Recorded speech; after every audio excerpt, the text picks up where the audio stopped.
I know it's early days in the season, but how would you sum up how things have gone and how your team's kind of bonded together? Good. I think the first two games have shown that we're probably in the exact place where we expect to be at this point. Not being disrespectful to the teams that we've played against, but they're games that we expected to take 6 points from. So we're in a good place. We're confident going into the next 3 weeks, which we know is going to be difficult. But if we had maybe dropped points in the first two games, we would maybe be asking questions. But at the minute, we've still got the questions to be asked, because what we expected was 6 points, not concede many goals, and that's exactly where we're at. So in terms of the squad, I think we've developed well over our second pre-season or third pre-season, and we're in a much better place now, I would say, than we were back in February. And it's already shaping up to look like a pretty competitive league, isn't it? I would say so. I think, as everyone knows, there's going to be more than just Hibs and Glasgow City at the top end now. So that makes it exciting. It makes it challenging, but it gives the players more games or more competitive games, which is what everyone wants. The Scottish League's in a much better place when you've got 4 or 5 teams maybe competing to win the league. How much do you think Sunday's game will give you a real reflection of where you are and what you've got to do this season? I think because it's the first round of fixtures, it's still difficult.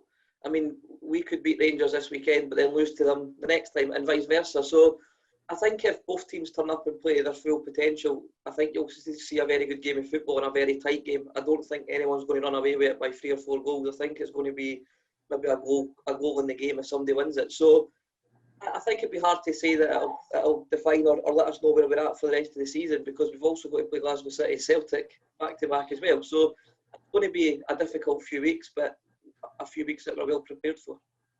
So the Rangers manager, Malky Thompson, said yesterday expects you to attack on Sunday. Is that the planned setup?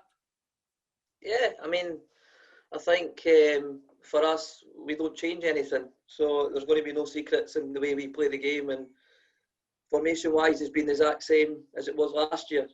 When the players we've got, why would we change that? So I very much think the game's going to be open, and I very much expect them to attack us. So hopefully it'll be a game for everyone.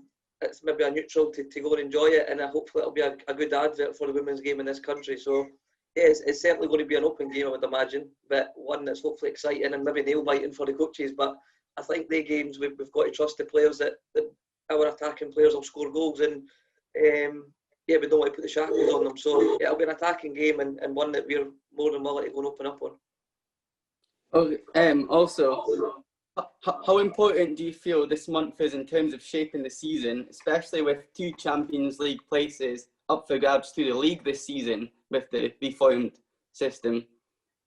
Yeah, I mean, I think it's only the first round of fixtures, so I think the way I look at it is I look at each round of fixtures as their own season. So however many points we take in this first round, we need to try and take more the next round. If we take maximum, we need to go and try and match that.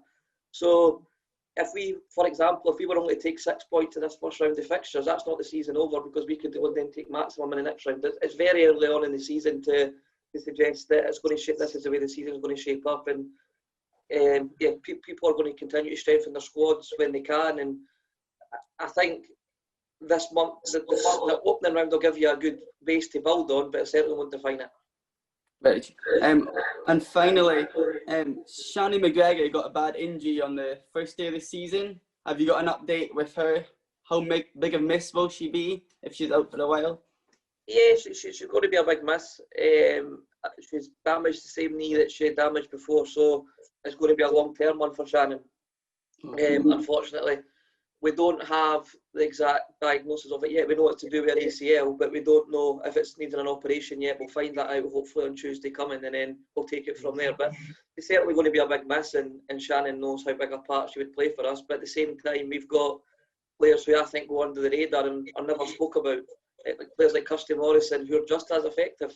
They're maybe effective in different ways, but they can do the job in other ways. So yeah, we've got players that can come in and replace Shannon, and if someone gets injured, sometimes that gives someone that opportunity to go and show what they can do, and maybe this will kick Kirsty Morrison on this year. And if it's any other injuries or updates for the squad going into it? No, just Shannon McGregor. We actually started the season against Spartans with a very limited squad. We've called young Rosie Livingston up to the squad just to kind of fill a number, and I think Emily Much was on the bench, but she was injured, and there was someone else. And then we went to the Motherwell game with a few more bodies back, but going into Rangers game, the only injury we've got, Shari McGregor, everyone's fully fit and ready to go. So it's been a good week at training. There's been a big squad and a big buzz, and aye, so we're in a good place.